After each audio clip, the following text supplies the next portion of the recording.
Assalamu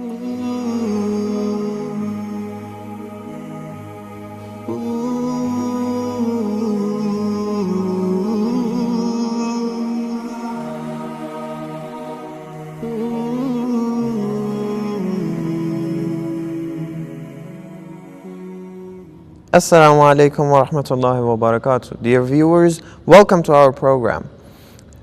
Our subject is the similarities between Imam Hussein's uprising and Imam Mahdi's. We have previously talked about a brief background on Imam Hussain and how he migrated from Medina to Mecca and later to Iraq today. We have also talked about one specific aspect between Imam Hussain and Imam Mahdi, which that is their uprising is similar in the sense of them fighting against the injustice and evil and impurities in the community. We have also talked about both of them being from one source of light. Our guest, Dr. Dawoodi, is here with us. Assalamu alaikum, Doctor. Assalamu alaikum wa rahmatullah. Dr. Dawoodi, can you please continue on about the A'imma being from the same light? Can you give us a little bit more explanation about this? Yes. Assalamu alaikum wa rahmatullah. Bismillahir Rahmanir Rahim. Alhamdulillahi Rabbil Alameen. Wassalatu wassalamu ala khayri khalqihi Muhammad. وعلى آله الطيبين الطاهرين المعصومين صلوات الله عليهم أجمعين. Alhamdulillah, that again in another session we are going to continue our discussion around the subject of, how does the uprising of Imam Al Hussain alayhi salam is related to the uprising of Imam Mahdi. May Allah hasten in his reappearance. In our previous sessions, we explained that they surely are related to each other because of different things, and as well we explained the first element, which was their goal. They both have the same, goal and the same aim, and they are following to reach that one. So because of that, we say if two things have the same goal, it means that they have something in common. So we explained it before, and after that we explained that in some riwayah, I explained it from the Bihar al-Anwar, the book Bihar al-Anwar in volume number 26, that one of the infallible Imams explains that, kulluhum nurun wahid. It means all of the infallible Imams are from the same light. So we started to explain, how they can be from the same light.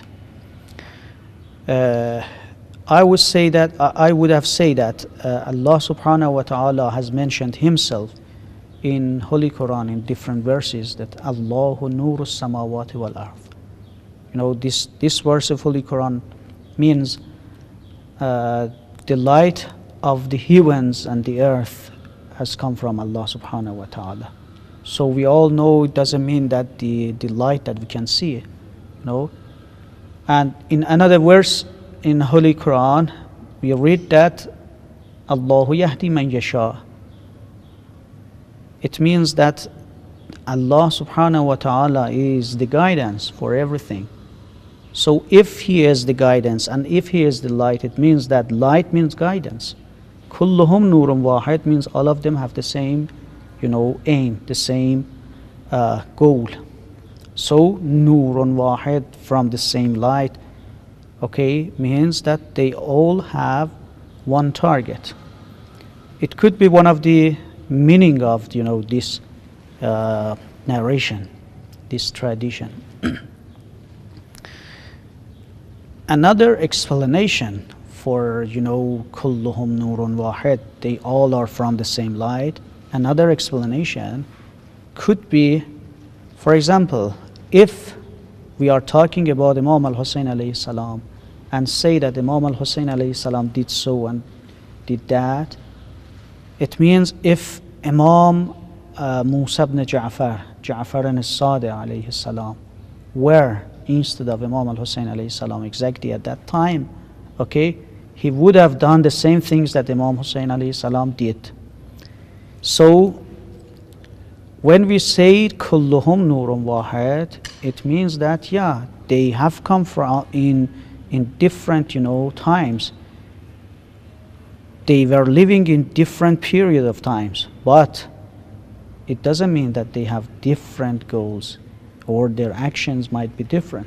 No, exactly, if one of them was instead of another one, he surely would have done the same actions that another one did.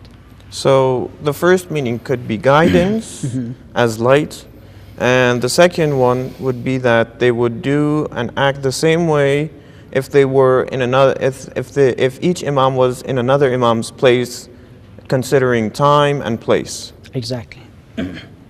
The third meaning that I want to explain is that all of the infallible imams, they were living in a period of time.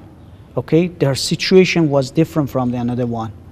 They were in various occasions, various situations. The people who were around them, the place that they were living, and of course the rulers that they were living at that time, completely they were different. Okay, so some of them could explain everything for the people, okay, but some of them could not. Some of them had found a situation to explain everything. For example, at the time of Imam Jaffar and Sadiq alayhi salam, what happened? It was at the end of the dynasty of Bani Umayyah and beginning of the Bani Abbas. As you know, Bani Umayyah, okay, were cursing upon Imam Ali alayhi salam, and all the time they were so enemies with Ahlul Bayt. And clearly, obviously, they show that they are enemy. Their enmity was, obviously shown with Ahlul Bayt alayhimus salam. And the followers of Ahlul Bayt, that we call them Shia, okay, at that time, they couldn't,